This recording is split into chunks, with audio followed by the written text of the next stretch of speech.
एना Sebastian. वो school topper रही, फिर कॉलेज में भी टॉपर रही और उन्होंने CAP डिस्टिंक्शन के साथ नवंबर 2023 में पास किया। मार्च 19 2024 को एना ने EY पुणे ज्वाइन किया है एक एग्जीक्यूटिव के रोल पर। वो बहुत खुश और उत्साहित थी अपनी पहली जॉब को लेकर, वो भी एक इतनी बड़ी प्रेस्टिजियस कंपनी में। लेकिन 4 महीने बाद 20 जुलाई 2024 को एक बहुत दुखद खबर आती है कि वो अब नहीं रही और सिर्फ 26 की उम्र में वो हमें छोड़कर चली गई। एना EY में बिना थके लगातार काम कर रही थी। उनके ऊपर जितनी रिपोर्ट्स डिमांड की जाती वो सारी टाइम से दे देती, जबकि इस तरह के वर्कलोड, इस नए एनवायरनमेंट और देर रात तक काम करने से इसका असर उनकी सेहत पर फिजिकली, इमोशनली और मेंटली तीनों तरफ से पड़ रहा था। एना को एंजाइटी महसूस होने लगी थी, नींद नहीं ले पा रही थी और ज्वाइन करते ही इतना सारा स्ट्रेस वो मैनेज नहीं कर पा रही थी।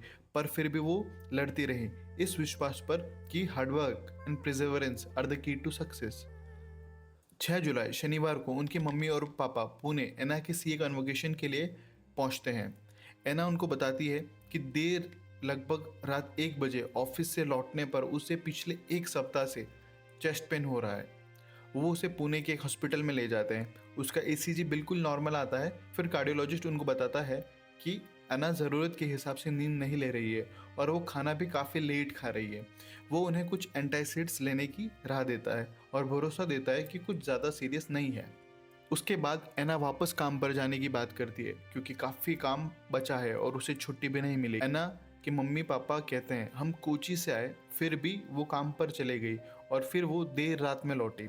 संडे 7 जुलाई CA कन्वोकेशन का दिन था। एना मॉर्निंग से फिर काम पर लग गई और वो इस कारण कन्वोकेशन वेन्यू पर भी लेट पहुंचते हैं। ये उनकी बेटी का सपना था कि वो अपने पेरेंट्स को कन्वोकेशन में खुद मेहनत से कमाए पैसों से ले जाए, इसलिए उसी ने मम्मी पापा की फ्लाइट की टिकट की थी। 6 जुलाई और 7 जुलाई क्योंकि एना के जीवन के आखिरी दिन रहे, वो अपने मम्मी पापा के पास रहते हुए भी खुश नहीं रह पाए क्योंकि एना पर बहुत वर्कलोड था। जब एना ने ये टीम ज्वाइन करी थी उसे तब कई लोगों ने बताया था कि काफ़ी एम्प्लॉयज़ इस टीम से रिज़ाइन कर चुके हैं एक्सेसिव वर्कलोड होने के कारण। और फिर टीम मैनेजर ने एना से कहा, एना तुम हमेशा टीम से जुड़ी रहना और सबके विचार बदल देना। उसे ज़रा भी अंदाज़ा नहीं था कि उसके लिए एना को अपनी जान तक देनी पड़ेगी। एना का मैनेजर हमेशा क्रिकेट मैचेस के दौरान मीटिंग रिशेड्यूल कर देता और दिन खत्म होने पर काम देता। उससे उसका स्ट्रेस और बढ़ जाता। एक बार एक ऑफिस पार्टी में एक सीनियर लीडर ने मजाक मजाक में एना से कहा था कि उसके मैनेजर के साथ काम करना काफ़ी कठिन काम है, जो कि दुर्भाग्य से उसकी वो हकीकत बन चुका था जिससे वो भाग नहीं सकती थी।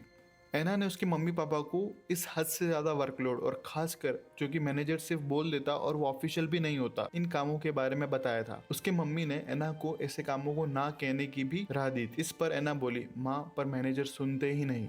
वो बहुत देर रात तक काम करती और वीकेंड्स पर भी उसे सांस लेने की फुर्सत नहीं मिलती। एक बार उसके असिस्टेंट मैनेजर ने उसे देर रात काम दिया और उसे मॉर्निंग तक फिनिश करने को कहा।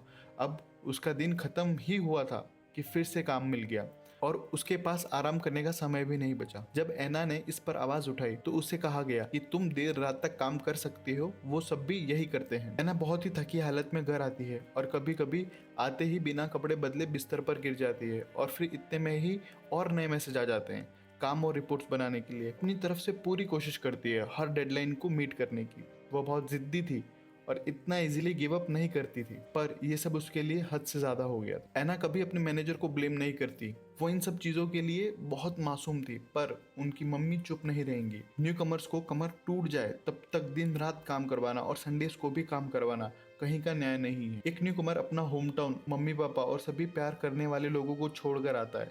उसके लिए ये कंपनी, जगह, भाषा, यहाँ का रहन सहन सब नया होता है। उसके बाद भी वो अपनी पूरी कोशिश करता है। उन्हें मदद करने की जगह मैनेजमेंट इन न्यूकमर्स का फायदा उठाता है, उनसे अपने अनऑफिशियल्स काम करवाता है। ये एक सिस्टमिक इशू है जो सिर्फ एक टीम और मैनेजर तक सीमित नहीं है। कभी ना खत्म होने वाला काम और अनरियलिस्टिक उम्मीदों को पूरा करने का प्रेशर सस्टेनेबल नहीं है। और इसी ने एक यंग लड़की जिसमें बहुत कुछ करने का साहस था उसकी जान ले ली। एना काफी यंग थी और अभी उनके करियर की शुरुआत ही थी। एक्सपीरियंस लोगों की तरह उसे बाउंड्रीज सेट करने का या विरोध करने का अनुभव नहीं, उसे ना कहना नहीं आता था। वो अपने आप को नए एनवायरनमेंट में अपनी लिमिट पार करके अपने आप को साबित करने की कोशिश कर रही थी और अब आज वो हमारे साथ नहीं है।